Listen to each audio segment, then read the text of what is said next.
देखो फ्रेंड आज आज शनिवार शनिवार आम घरे कौन कौन आइटम है तो भात ये है बैगण बैगण आलू भजा सुनुसुनिया शाग भजा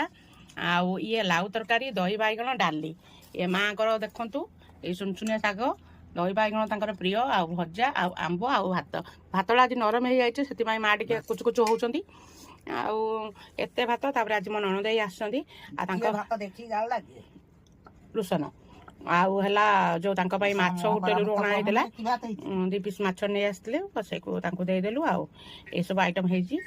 तो खाई देखुची के लगुच दही बैगन पूरा फास्ट क्लास है आ सुनसुनिया शाग नुआ कर खाऊँ अधे खाई सारे वीडियो न करवा आगु सुनसुनिया शागटा पूरा आलू टिके पड़ी पियाज पड़ी कुछ कुछ हो भजा होता पूरा बेस्ट लगुच जदि आपण मानक मो वीडियो भल लगे तो लाइक करिए आ सब्सक्राइब करिए कमेंट देवे जय Jagannath friend love you all ये मो सान पुओ देखुची मो पाखर बसिकी।